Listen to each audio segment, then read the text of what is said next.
بسم اللہ الرحمن الرحیم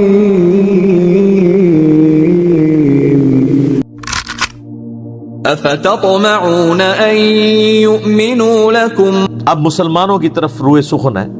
اے مسلمانوں کیا تمہیں یہ لالچ ہے، یہ طمع ہے، تمہاری یہ بڑی شدید خواہش ہے کہ یہودی ایمان لے آئیں؟ ظاہر ہے مسلمانوں کی خواہش تو تھی، وہ کہتے تھے ہم تو امی ہیں، ہم تو جاہل ہیں، یہ تو کتابیں پڑھے ہوئے ہیں، یہ تو بات مان لیں۔ جس طرح ہمارے کئی بھولے بالے لوگ ہیں، جب ان کو قرآن و سنت کی دعوت کا پتہ چلتا ہے وہ خود کتابوں سے پڑھ لیتے ہیں تو وہ اپنے مولانا کے پاس چلے جاتے ہیں کہ چلو یار ہمیں تو کچھ نہیں پتا تھا، یہ تو کتابوں کے ماننے والے ہیں، عالم دین ہیں، ہم ان کے سامنے آیت رکھیں گے، بخاری کی حدیث رکھیں گے، فوراً مان لیں گے، ایڈی سیدھے نے مان لیں گے، تو بڑے مایوس ہوتے ہیں۔ پھر غصہ آتا ہے کہ یار یہ لوگ تو ایسا نہ کرتے، جاہل چلو کر رہے ہیں، علیحدہ بات ہے۔ اللہ، یہاں پہ بھی آپ دیکھیں مسلمان کہتے تھے علماء یہود تو بات مان لیں، تو اللہ فرماتا ہے تمہیں بڑے ہی یہ طمع ہے کہ یہ مان لے آئے۔ وَقَدْ كَانَ فَرِيقٌ مِّنْهُمْ يَسْمَعُونَ كَلَامَ اللَّهِ ثُمَّ يُحَرِّفُونَهُ۔ جبکہ یہ وہ لوگ ہیں، ان میں ایسا گروہ بھی رہا ہے کہ وقت کا پیغمبر موجود ہے، ان میں ایسے لوگ موجود ہیں کہ وہ کلام اللہ کو سنتے ہیں، ان کو پتہ ہے کہ یہ تورات ہے، اور وہ اس میں تحریف کر دیتے تھے مِن بَعْدِ مَا عَقَلُوهُ وَهُمْ يَعْلَمُونَ۔ بعد اس کے کہ وہ عقل بھی رکھتے ہیں اور وہ جان بوجھ کر فتوے دیتے تھے ایسے کہ اللہ کی شریعت کو تحریف کر دیتے تھے، بدل دیتے تھے۔ کہا گیا، وہ آپ سن چکے ہیں نا، حتتن کہا گیا کہ جب جیریکو سٹی میں اریحا میں داخل ہونا ہے جوشوا ابن نون کے ساتھ، تو آپ نے کہنا ہے حتتن، تو اللہ تمہارے گناہوں کو معاف کر دے گا۔ اب وقت کا پیغمبر موجود ہے، وحی کے ذریعے بتایا جا رہا ہے، انہوں نے حنتتن حنتتن کہنا شروع کر دیا۔ کہا گیا سمعنا و اطعنا کہنا ہے، انہوں نے سمعنا و عصینا، ہم نے سنا اور نافرمانی کی۔ یعنی وہ جنہوں کہتے ہیں پنجابی پانڈ، ہر بات کو بگاڑ کے بیان کرنا۔ اللہ فرماتا ہے مسلمانوں تم ان سے کہہ رہے ہو یہ تو ان بزرگان دین کی اولاد ہیں، بڑے بڑے علماء کی، جو وقت کے پیغمبر سے باتیں سن کے ان کو بدل دیا کرتے تھے، تم کہہ رہے ہو یہ ایمان لے کے آئے۔ تو سر میں یہ بھی آپ کو کہتا ہوں کہ اللہ کے بندو، ہم پبلک کو دعوت دیتے ہیں کہ مرنے سے پہلے اے مسلمان کر لے اس پہ غور، کتابوں کا خدا اور ہے، بابوں کا خدا اور، یہ مسلمان نے غور کرنا ہے، مولویوں نے نہیں کرنا۔ یہ تو اللہ تعالی صحابہ کو کہہ رہے کہ تمہیں کیوں اتنی اس چیز کی خواہش ہے کہ یہ لوگ بات مان لیں، یہ تو وہ ہیں جو کتابیں پڑھنے کے باوجود بدل دیتے ہیں۔ تو سر جن علماء نے قرآن اور سنت پڑھا ہوا ہے، تفسیریں لکھ کے فوت ہو گئے ہیں، ایسے علماء ہیں،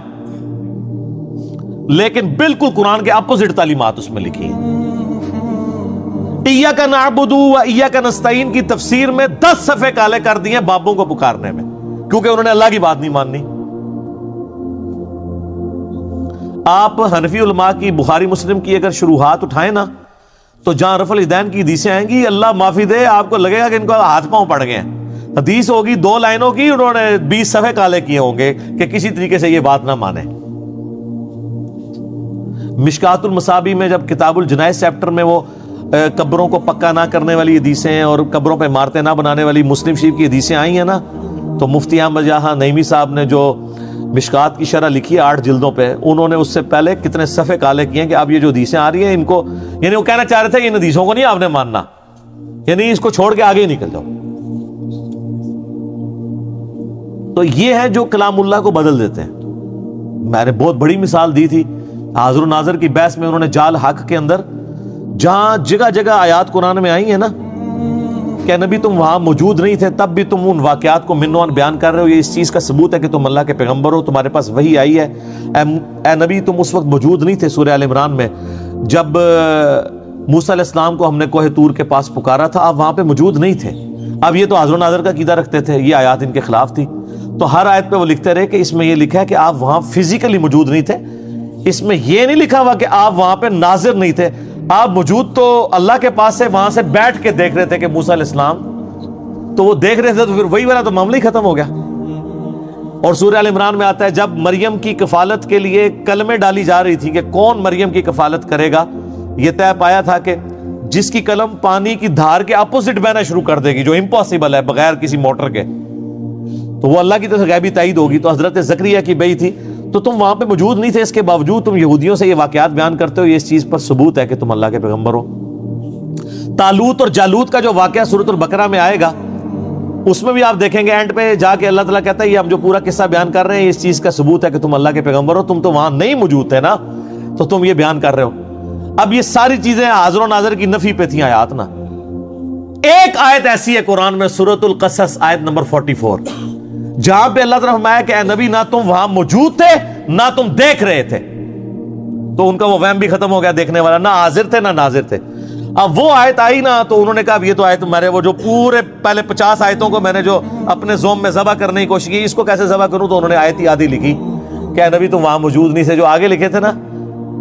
کہ آپ وہاں شاہدین میں بھی نہیں تھے، وہ آیت ہی کاٹ دی اور آدھی آیت لکھ کے کہا کہ اس میں یہ تو لکھا ہے وہاں موجود نہیں تھے، یہ کہاں لکھا ہے کہ آپ دیکھ نہیں رہے تھے، حالانکہ اسی آیت میں لکھا ہوا ہے۔ سر یہ قرآن کی تعریف ہے کہ نہیں؟ اس کے بعد آپ خود فیصلہ کریں کہ مسلمان یہ کام کر سکتا ہے؟ تو آپ یہ پڑھتے ہوئے یہ نہ سمجھیے گا یہ سب کچھ علماء یہود کر گئے، اللہ کے فضل سے اسی کسی نے پیچھے نہیں، اسی ورلڈ چیمپئن ہے، ہم سا ہو تو سامنے آئے، کوئی ایسا کام نہیں جو انہوں نے نہ کیا اور ہم نے اس کو اس سے بڑے انداز میں نہ کیا ہو۔ بخاری مسلم میں حدیث ہے تم میں وہی خرابیاں پیدا ہوں گی،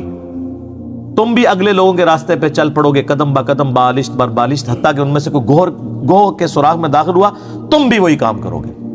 تو نبی علیہ السلام سے پوچھا کہ اگلے لوگوں سے مراد کیا یہود و نصارہ ہے؟ آپ نے فرمایا وہ مراد نہیں تو اور کون سے لوگ مراد ہیں؟